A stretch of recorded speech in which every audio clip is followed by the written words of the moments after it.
നമസ്കാരം. ഇന്ന് ടൈലുകളെ കുറിച്ചാണ്. ഒരുപാട് പേർക്ക് കൺഫ്യൂഷൻ ഉണ്ട്. ഈ ടൈൽ എടുക്കാൻ പോകുന്നിടത്ത് എന്തൊക്കെ കോമ്പിനേഷൻസ് യൂസ് ചെയ്യണം, എങ്ങനെയാണ് ടൈൽ എടുക്കേണ്ടത് അല്ലേ? നിങ്ങൾക്കില്ല ഒരു കൺഫ്യൂഷൻ. ഇന്ന് മൊത്തത്തിൽ ടൈലുകളെ കുറിച്ച് മാത്രമാണ്. ഞാൻ KG ഫ്രാൻസിസ്, ഹോംടെക്കിന്റെ പുതിയ അദ്ദേഹത്തിലേക്ക് നിങ്ങൾക്ക് എല്ലാവർക്കും സ്വാഗതം.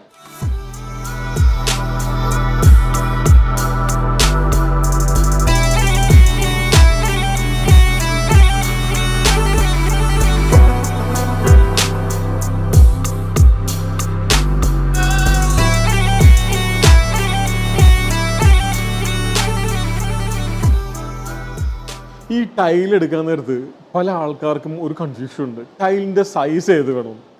ഞാൻ പറയും പരമാവധി എത്രമാത്രം ജോയിൻറ്റ് കുറയ്ക്കാൻ പറ്റും അത്രമാത്രം ജോയിൻറ്റ് കുറക്കുന്നത് എപ്പോഴും ടോയ്ലറ്റുകൾക്ക് നല്ലത്. പിന്നെ കോമൺ ആയിട്ട് ആൾക്കാർ യൂസ് ചെയ്യുന്നത് ഒരു 4x2 ടൈലുകളാണ്. കാരണം അത് പ്ലേസ് ചെയ്യാൻ ഈസി ആയതുകൊണ്ടാണ്. പിന്നെ വേസ്റ്റേജിന് താരതമ്യം കുറച്ചേ വരത്തുള്ളൂ. പിന്നെ ഈ കളറിൻ്റെ കോമ്പിനേഷൻസിൽ തന്നെ ഏറ്റവും കൂടുതൽ കണ്ടിരിക്കുന്നത് ബീച്ച് കളറാണ് പലരും ചൂസ് ചെയ്യുന്നത്. അതല്ലെങ്കിൽ ഗ്രേ, ബ്ലാക്ക്, ഐവറി ടോണുകൾ. ഈ ടോണുകളിൽ ഇപ്പോൾ നിങ്ങൾ ഈ ഒരു കോമ്പിനേഷൻ കാണാം. ഇതൊരു ബീച്ച് ടോണും ഒരു ബ്രൗൺ ടോണും കൂടിയുള്ള ഒരു മിക്സ് മാച്ചാണ്. അതിൻ്റെ ഒപ്പം തന്നെ ഫ്ലോറും ചെയ്തിരിക്കുന്ന ആ ബീച്ച് കളറിനോട് ചേർന്നുള്ള ഫ്ലോറാണ് കൊടുത്തത്. പക്ഷേ ഇത് ഒരു മാറ്റ് കളറും, ഇത് ഗ്ലോസിയും, ഇതിന് കൊടുത്തിരിക്കുന്ന ബോർഡർ ഒരു ഹൈ ഗ്ലോസിയാണ്.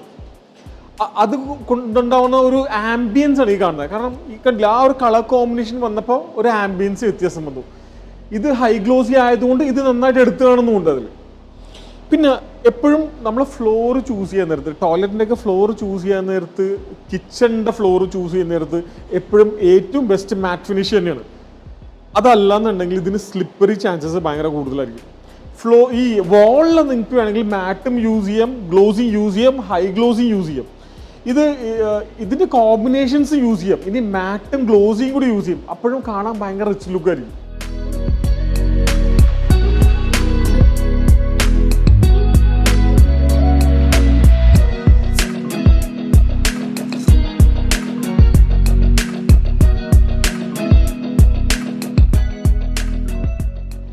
ഇപ്പോൾ ഈ ഒരു സൈഡിൽ വെച്ച് നോക്കാൻ നേരത്ത് ഒരു ബ്രൗൺ കണ്ടില്ലേ, ബ്രൗൺ, ഐവറി, ഗ്രേ, വൈറ്റ്, ഇതിൻ്റെ ഒരു കോമ്പിനേഷൻ. പക്ഷേ ഇത് കാണാൻ നല്ല ഭംഗിയല്ലേ? അപ്പോൾ എപ്പോഴും ആ ചൂസ് ചെയ്യുന്ന കളറിനോട് സാമ്യമുള്ള കളറുകളായിരിക്കണം അതിൻ്റെ ഒരു കോമ്പിനേഷൻസ് ആയിട്ട് ഉപയോഗിക്കേണ്ടത്. ഇപ്പോൾ ഇവിടെ ഞാൻ പറഞ്ഞല്ലോ, കണ്ടില്ലേ, നോക്കി ഒരു ലൈറ്റ് ബ്രൗൺ, ഡാർക്ക് ബ്രൗൺ, ആ ഒരു കോമ്പിനേഷൻസ് എപ്പോഴും ശ്രദ്ധിക്കണം. അതല്ല വിരുദ്ധമായ ഒരു കളർ എടുത്തു കഴിഞ്ഞാൽ ചിലപ്പോൾ ഈ ഒരു ഭംഗി കിട്ടണമെന്നില്ല. അതേപോലെ തന്നെ ഇവിടെ യൂസ് ചെയ്തേക്കണമെന്ന് ശ്രദ്ധിച്ചാൽ മനസ്സിലാവും. കണ്ട, ഒരു ഡാർക്ക് ഗ്രേഡൊപ്പം ഒരു ലൈറ്റ് ഗ്രേയുടെ ഒരു മിക്സ് മാച്ചാണ് ചെയ്തിരിക്കുന്നത്. പക്ഷെ ഇത് മാറ്റ് ഫിനിഷാണ്. അതേ കോമ്പിനേഷൻ തന്നെ ഫ്ലോറിൽ യൂസ് ചെയ്യുന്നത്. ഈ സെയിം ടൈൽ തന്നെയാണ് അവിടെ ഫ്ലോറിൽ യൂസ് ചെയ്തിരിക്കുന്നത്. അപ്പോൾ അതുകൊണ്ടാണ് ആ ഒരു ഗ്രേ, ലൈറ്റ് ഗ്രേ ടോൺ കാണാൻ ഭംഗിയുള്ളത്. ഇവിടെ നിലവിൽ ഈ ടൈൽ കോമ്പിനേഷൻ ശ്രദ്ധിച്ചാൽ മനസ്സിലാവും. ഒരു വൈറ്റ്, ഗ്രേ ഒരു പാറ്റേണാണ് യൂസ് ചെയ്തത്. ഇതൊരു 6x4 ഒരു ടൈലാണ്. പക്ഷെ അതിൻ്റെ ഒപ്പം തന്നെ 4x2 ടൈലും അതിൽ മിക്സ് ചെയ്തിട്ടുണ്ട്. പക്ഷേ ഇത് ശരിക്കും കുറച്ചുകൂടി വേർട്ടിക്കലി പ്ലേസ് ചെയ്താൽ കുറച്ചുകൂടി ഭംഗി ഉണ്ടായിരുന്നു. കാരണം ആ ഗ്രൂവ് കറക്റ്റായിട്ട് ഓടിയനെ. അപ്പം നിങ്ങൾ എപ്പോഴും ശ്രദ്ധിക്കേണ്ടത് ഈ ടൈൽ കോമ്പിനേഷൻസ് യൂസ് ചെയ്യാൻ നേരത്ത് അതിൻ്റെ സൈസും കൂടി മിസ്മാച്ച് ചെയ്യാൻ പറ്റണം. എന്നാലാണ് അതിന് കാണാൻ കുറച്ചൊരു ഭംഗിയുണ്ട്. കാരണം എപ്പോഴും ഈ സ്പേസ് ഇടാൻ നേരത്ത്, ഇതിൽ എപ്പോക്സി ഫില്ല് ചെയ്യാൻ നേരത്ത് ഇത് ത്രൂ ഔട്ട് കിട്ടണം. അത് കിട്ടാൻ നേരത്താണ് അതിൻ്റെ ഭംഗി കുറച്ചുകൂടെ മീൻസ് കുറച്ചുകൂടെ ഇംപ്രഷൻ കൂടുതലുണ്ടാവും. ഈ ടൈൽ കോമ്പിനേഷൻ അനുയോജ്യമായ സാനിറ്ററി വെയറും നമ്മുടെ നാട്ടിൽ കിട്ടുന്നുണ്ട് കേട്ടോ ഇപ്പം. അപ്പോൾ ആ കോമ്പിനേഷൻസ് വരാൻ നേരത്ത് ആ ടോയ്ലറ്റ് ഒരു യൂണിക് പീസ് ആയിട്ടിരിക്കും.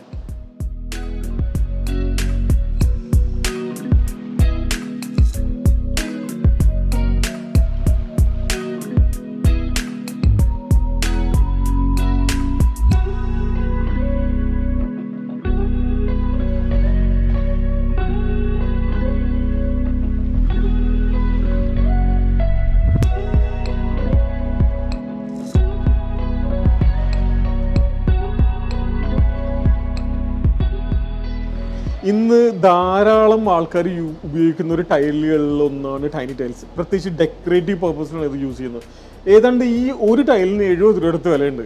അപ്പോൾ നിങ്ങൾക്ക് ഡെക്കറേറ്റീവ് ആയിട്ടുള്ള എവിടെയെങ്കിലും സ്ഥലങ്ങളൊക്കെ ഉണ്ടെങ്കിൽ, പ്രത്യേകിച്ച് ഫ്ലോറിലൊക്കെ ഒരു സെൻറ്റർ പോർഷനിലൊക്കെ നമ്മൾ ഡെക്കറേറ്റീവ് ആയിട്ട് വെക്കില്ലേ, അതിന് യൂസ് ചെയ്യാൻ പറ്റുന്ന ടൈലാണ് ഇത്. ഒരുപാട് പാറ്റേണിൽ അവൈലബിൾ ആണ് ഈ സാധനം. ഇതിൻ്റെ മെയിൻ പർപ്പസ് കോമ്പിനേഷൻസിനാണ്. ഇപ്പോൾ നമുക്ക് ഡാഡു ടൈലായിട്ട് യൂസ് ചെയ്യാം. അതുപോലെ ഒരു റൂമിൻ്റെ സെൻറ്റർ പോർഷനിൽ മാത്രമായിട്ടൊക്കെ ഡെക്കറേറ്റീവ് ആയിട്ട് വെക്കാം. അങ്ങനെ യൂസ് ചെയ്യാൻ പറ്റുന്ന ഒരു ടൈലുകളിലൊന്നാണ്. ഉപയോഗിക്കാൻ നേരത്ത് സ്പേസ് ഇട്ട് ഉപയോഗിക്കുക, അത് ഒട്ടും ചേർത്ത് വെച്ച് ഉപയോഗിക്കരുത്. ഇത് 15 mm തിക്നെസ് ഉള്ള സ്ലാബ്സ് ആണ്. ഇത് 80x240 സൈസിലാണ് വരുന്നത്. ഇത് ഗ്രാനൈറ്റ് അല്ല കേട്ടോ, ടൈലാണ്, അതും ഫുൾ ബോഡി. നിങ്ങൾക്ക് കിച്ചണിലൊക്കെ സ്ലാബിന് യൂസ് ചെയ്യാൻ പറ്റുന്ന ഒരു ടൈലാണിത്. ഇത് സ്ലാബിന് മാത്രമല്ല, നിങ്ങൾക്ക് വേണമെങ്കിൽ സിറ്റ് ഔട്ടിനൊക്കെ യൂസ് ചെയ്യും. മീൻസ് നമ്മുടെ കിച്ചൺ സ്ലാബിന് മാത്രമല്ല, സിറ്റ് ഔട്ട് പോലുള്ള സ്ഥലങ്ങളിൽ വരെ ഈ സാധനം ഉപയോഗിക്കുന്നുണ്ട്. ഇത് ഒരുപാട് കോമ്പിനേഷൻസിൽ അവൈലബിൾ ആണ്. ഗ്ലോസി ഉണ്ട്, മാറ്റ് ഉണ്ട്, അതുപോലെ തന്നെ ലെപ്പോത്ര ഫിനിഷ് ഉണ്ട്.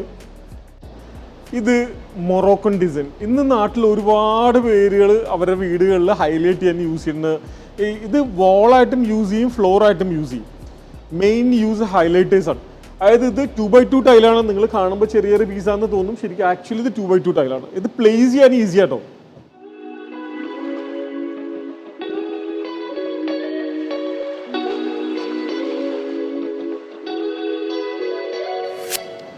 നമ്മുടെ നാട്ടിൽ ഇന്ന് വുഡൻ ബ്ലാങ്ക്സ് ഇടുന്ന ആൾക്കാരുടെ എണ്ണത്തിൽ ഭയങ്കരമായ വർധന വന്നിട്ടുണ്ട്. പല ആൾക്കാരും ലാമിനേറ്റഡ് വുഡ് ചെയ്യുന്നത് ഞാൻ കണ്ടിട്ടുണ്ട്. നമ്മുടെ കേരളം ഒരു കോസ്റ്റൽ ഏരിയയിലാണ്. ലാമിനേറ്റഡ് വുഡ് ഇടാൻ നേരത്തെ നിങ്ങൾ വളരെ സൂക്ഷിച്ചു വേണം. കാരണം അടിയിൽ എഞ്ചിനീയർ വുഡ് ആയിരിക്കും ഉണ്ടാവുക. എപ്പോഴെങ്കിലും ഒരു ഡാംനെസ് വന്നു കഴിഞ്ഞാൽ ആ ഡാംനെസ് ഈ സാധനത്തിന് അതിൽ നിന്ന് വീടിച്ചിട്ട് അത് വീർത്ത് വരാൻ ചാൻസ് ഉണ്ടാവും. അപ്പം ഡാംനെസ് ഇല്ലാത്ത സ്ഥലങ്ങളിൽ നിങ്ങൾക്ക് ഈ പറഞ്ഞ പോലെ നിലവിൽ ലാമിനേറ്റഡ് വുഡ് യൂസ് ചെയ്യാം. അതേപോലെ ഉപയോഗിക്കാൻ പറ്റുന്ന ഒരു സാധനമാണ് ടൈല്. ഇത് ശരിക്കും പറഞ്ഞു കഴിഞ്ഞാൽ 1 മീറ്റർ ബൈ 20 സെൻറ്റിമീറ്ററിൻ്റെ പ്ലാങ്ക്സ് ആയിട്ടാണ് ഇത് പറഞ്ഞത്. അപ്പോൾ ഇത് സ്പേസ് ഇട്ട് യൂസ് ചെയ്ത് കഴിഞ്ഞാൽ ഒറിജിനൽ വുഡ് ചെയ്യണ പോലെ തന്നെ ഇരിക്കും. അത് ഒരുപാട് ഡിസൈൻ കളേഴ്സിലും ഈ സാധനം ഇന്ന് മാർക്കറ്റിൽ അവൈലബിൾ ആണ്. പക്ഷെ നിങ്ങൾ ചെയ്യാൻ നേരത്ത് അത് സ്പേസിലിട്ട് വിരിക്കുന്നത് മാത്രമല്ല, വുഡ് എങ്ങനെയാണ് ലേ ചെയ്യണേ അതേ പാറ്റേണിൽ തന്നെ ലേ ചെയ്ത് തന്നെ വുഡ് പോലും ചിലപ്പോൾ തോറ്റു. അപ്പോൾ ഇന്ന് നമ്മൾ മൊത്തം ചർച്ച ചെയ്ത ടൈലുകളെ കുറിച്ചായിരുന്നു, ടൈലുകളുടെ പുത്തൻ ട്രെൻഡിനെ കുറിച്ചായിരുന്നു, എങ്ങനെയൊക്കെ ടൈല് ലേ ചെയ്യാമെന്നതിനെ കുറിച്ചായിരുന്നു. പിന്നെ ടൈല് ലേ ചെയ്യാൻ നേരത്തെ എപ്പോഴും സ്പേസിലിടുന്നതിൽ നിങ്ങൾ വളരെ ശ്രദ്ധിക്കണം. പിന്നെ നിങ്ങൾക്ക് ടൈല് സംബന്ധമായ എന്തെങ്കിലും തരത്തിലുള്ള കൺഫ്യൂഷൻസ് ഉണ്ടെങ്കിൽ, എന്തെങ്കിലും തരത്തിൽ അസിസ്റ്റൻ്റ് ആവശ്യമുണ്ടെങ്കിൽ നിങ്ങൾക്ക് ഞങ്ങളുടെ ഹോം ടെക്കിൻ്റെ നമ്പറിലേക്ക് വിളിക്കാൻ ഡിസ്ക്രിപ്ഷൻ ബോക്സിൽ നമ്പറുണ്ട്. അതുപോലെ തന്നെ വീഡിയോ സംബന്ധമായ എന്തെങ്കിലും കൺഫ്യൂഷൻസ് ഉണ്ടെങ്കിൽ ഉടനെ തന്നെ കമൻറ്റ് ബോക്സിൽ കമൻറ്റ് ചെയ്യുക. അതല്ലെങ്കിൽ നിങ്ങൾക്കറിയാമല്ലോ, എപ്പോഴും ഞാൻ പറഞ്ഞു തരേണ്ട ആവശ്യമില്ലല്ലോ, ഡിസ്ക്രിപ്ഷൻ ബോക്സിൽ നമ്പറുണ്ട്. നമ്പറിൽ നിങ്ങൾക്ക് വോയിസ് മെസ്സേജോ ടൈപ്പ് മെസ്സേജോ എന്ത് വേണമെങ്കിലും ചെയ്യാം.